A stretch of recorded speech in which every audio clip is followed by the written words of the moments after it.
Mi gran afecto al pueblo de Ambel, donde yo nací, en la provincia de Zaragoza. A Torrellas, donde viví mi infancia, y a mis amigos.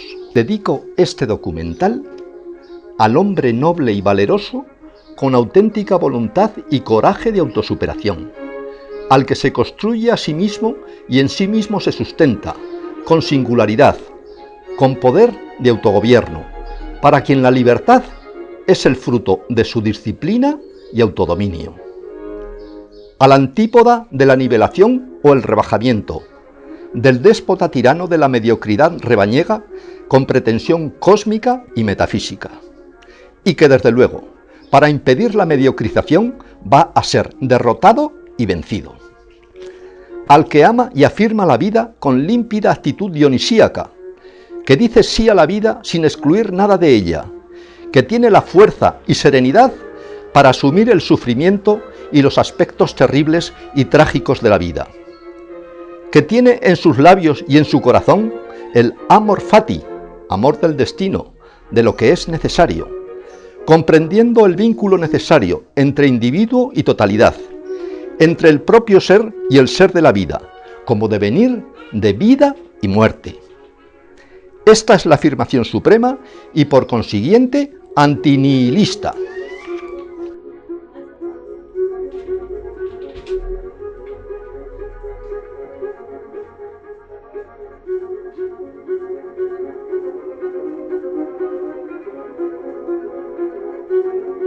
Bueno, un pintor sabe muy bien cuál es su contenido. Nuestro contenido es la forma. La forma que tiene que ser expuesta en un lienzo, en un papel, por la mano del pintor, con su carbón o su pincel. ¿Qué significa la forma? La forma significa varias cosas que están implícitas en esta misma palabra. Forma significa que tienes que dar la perspectiva, la posición de esa forma en el espacio. Forma tiene que ser a la vez construcción, porque si no es construcción, es una banalidad. Además de construcción, ¿qué significa forma? En pintura significa que la forma tiene que llevar color. Y además del color, ¿qué significa la forma? Pues que sin valoración ni hay forma, ni hay construcción, ni hay color. Estas cuestiones que son fundamentales en la forma tienen que ir implícitas en cada pincelada. Y una pincelada no es algo que tienes que dar aisladamente. Una pincelada es algo que está en relación con otro tipo, con infinidad de relaciones de un espacio total. O sea, que cuando damos una forma, no podemos hacer una forma aislada en sí misma, porque lo aislado no existe, todo son relaciones. El problema es supeditar el trabajo a la totalidad. Cuando yo doy una forma, no doy una forma exclusivamente, sino que esta forma de dar significa que le afecta a la totalidad del problema. Por consiguiente, las relaciones tienen que ser de totalidad cada una de ellas. Poquito a poco se entiende, porque por principio no se tiene la visión de totalidad, de conjunto, pero que tenemos que ir hacia esa concepción y hacia esa realización. Lo fundamental, por consiguiente, es el concepto de integración. Concebir el cuadro ya bajo un concepto de totalidad.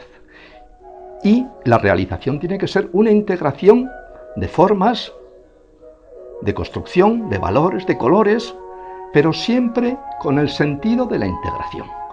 Como no existe nada aislado, entiéndaseme, voy a poner un símil, no puede haber nacionalismos si hay una lograda integración. ¿Pueden entender esto que digo los hegelianos gusanos? Bueno, pues vamos a continuar integrando valores, construyendo forma y viendo si la totalidad del problema encaja en una coherencia y en una excelente relación. me gustaría, mientras voy poniendo el pincel, decir una frase de Stendhal que siempre me ha gustado, porque Stendhal es uno de mis preferidos. El gran Stendhal, el autor de Rojo y Negro. Y dice lo siguiente tratándose de un pintor. El pintor debe mostrar, por las formas de su personaje, el carácter que sus órganos le obligan a tener. Está claro.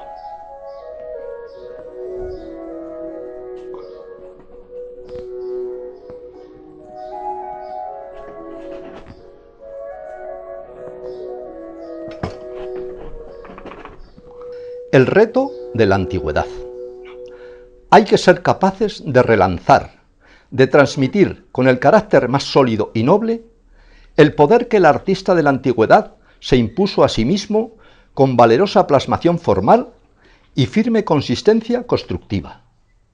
Solo hombres libres y fuertes pueden ponerse en diálogo fecundo con la antigüedad. Es de suma importancia para nosotros alcanzar la comprensión de su lograda estética y sin debilidad transmitir la fortaleza ejemplar de su carácter. Ese potente artista que la antigüedad muestra nos lanza este reto para ver qué valor mostramos nosotros los hombres del móvil y de la tecnología. Si somos fuertes y capaces en favor de nuestra mejor superación y disciplina, de nuestro mejor logro, si somos valientes guerreros en la conquista de la bella plasmación, como ellos demostraron, o débiles y cobardes que no saben enfrentar el problema, huyendo a lo cómodo, al refugio del fácil efectismo y a la teatrocracia. Dice Nietzsche, solo se debería conocer lo que se estuviera en condiciones de realizar. Es el único medio de conocer verdaderamente algo, tratar de hacerlo. La manera en que Goethe ha comprendido la antigüedad, con un alma siempre dispuesta a rivalizar. Pero ¿es que hay otra? ¿Cuál es el fundamento de un gran artista? De un gran artista griego, helenístico, romano, renacentista, de un Tiziano, de un Veronés, de un Velázquez, por ejemplo, tiene que tener poder de dirección de la obra. El orden del proceso es fundamental para él. Tiene que tomar las riendas y tener confianza en sí mismo, con serenidad. Tiene que tener amplitud de mirada y tener visión de totalidad de lo que hace. Coordinación y dominio de todas las tensiones y de todos los opuestos. Tener una consistente construcción que domina y somete todos los problemas. Tener una gran capacidad de valoración. Valorar es siempre jerarquizar.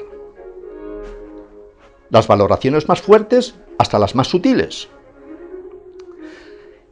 Y lograr la integración de las formas, de los colores y de los valores. Fundamentalmente, tener capacidad integradora. Este es un concepto esencial. A esto le podemos poner la frase potencia clásica en equilibrio. ¿Cómo se logra la maestría en definitiva?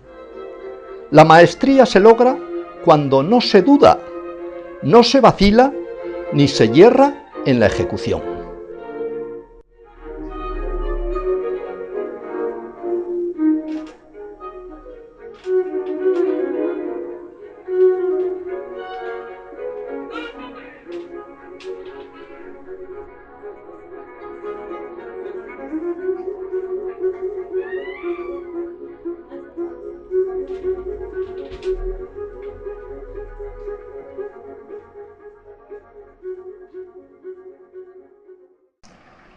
Solo con la obra el artista es lo que es.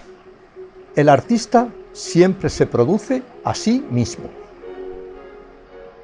Los verdaderos y auténticos artistas son animales vigorosos, sensuales, con un temperamento exuberante y fuerte.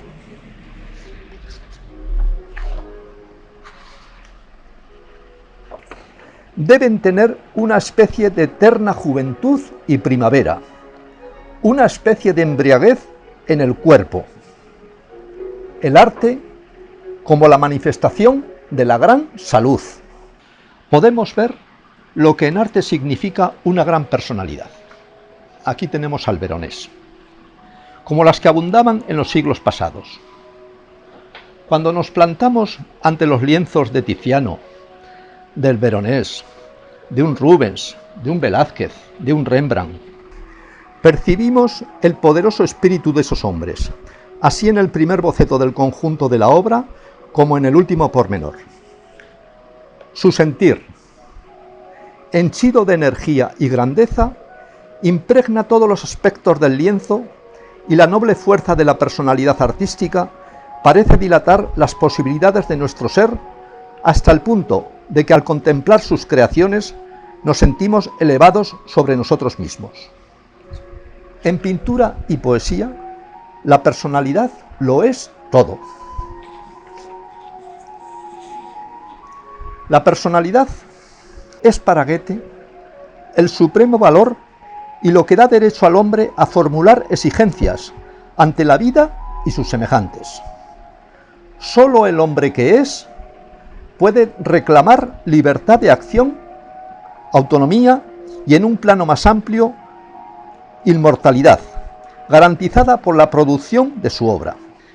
El esfuerzo ha de ser rendimiento que no ha de ser aventura, sino larga paciencia, construyendo su obra y construyéndose a sí mismo una personalidad. Goethe define la personalidad como lo fundamentalmente verdadero, exigiendo de todos además análogo esfuerzo. La abstracción, lo mismo que el semitono, es patrimonio exclusivo del más alto maestro, del que domina la forma con plenitud. Tal como se entiende hoy día, es un jueguecito pretencioso, no precisamente un alto dominio. Aquí tenemos un boceto de Rembrandt, que es un ejemplo de cómo se domina el espacio plástico de una manera magistral. Y aquí tenemos otro pequeño boceto de un cuadro posterior de Rembrandt con la misma característica del más alto maestro.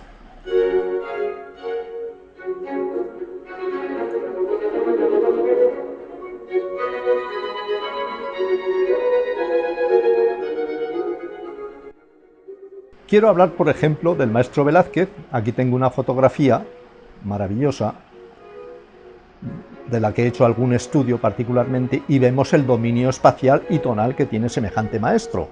Y aquí, de vecino, tiene nada menos que a Rubens, un maestro que llaman del barroco, pero que es un altísimo maestro, que también está en el Museo del Prado y que merece la pena tenerlo como señero de pintura.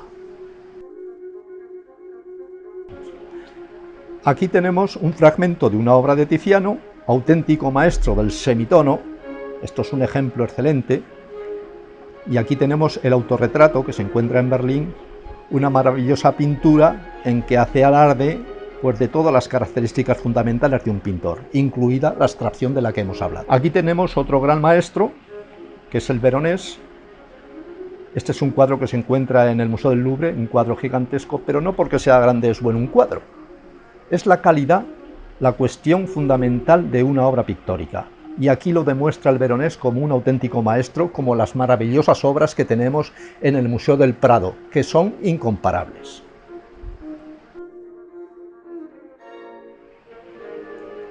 Aquí tenemos una fotografía de un cuadro maravilloso del maestro Rembrandt. Aquí el alto maestro utiliza la pincelada valerosa, grandiosa, para hacer una obra total de plenitud plástica. Es un ejemplo de lo mejor que ha hecho el maestro Rembrandt. Quiero hablar de Rembrandt en relación al Museo del Prado. Quisiera hacer una pregunta planetaria al director del Museo del Prado. ¿Qué ha sucedido con una obra pictórica tan excelente y magnífica como el retrato de Rembrandt, no firmado, dignísima de ser expuesta como siempre estuvo en el Museo del Prado? ¿A qué se debe tan siniestra e inaceptable desaparición desde hace décadas? Espero, por supuesto con respeto, una respuesta veraz, señor director. Como he hablado del reto de la antigüedad, quiero mostrar algunas obras magistrales que también son maestras en relación a lo que luego los grandes maestros del siglo XV, del Renacimiento y posteriores, son deudores. Aquí tengo una muestra magistral de pintura pompeyana, romano-pompeyana. Un auténtico alarde de plástica de alto maestro. Aquí tengo otra obra supermagistral, de una plástica, de una tonalidad tan grandiosa y tan uniformada y coherente como pocas veces se han visto en la historia del arte. Aquí tenemos otra obra también magistral, son pinturas sobre fresco estas que señalo, y aquí tenemos otra obra digna de un alto maestro, ejemplo para toda la posteridad.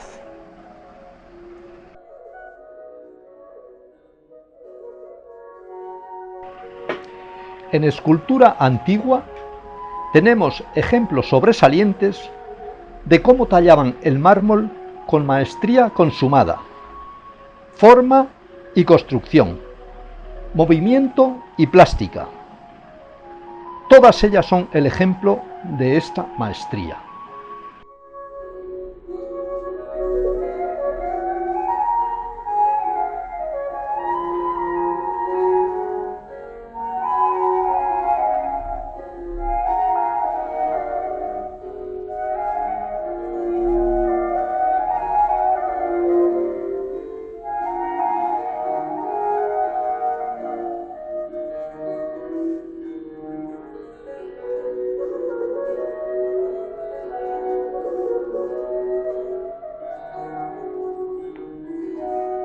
Mi gran agradecimiento a Andrés Sánchez Pascual. Mi pleno y eterno agradecimiento a mis queridos padres.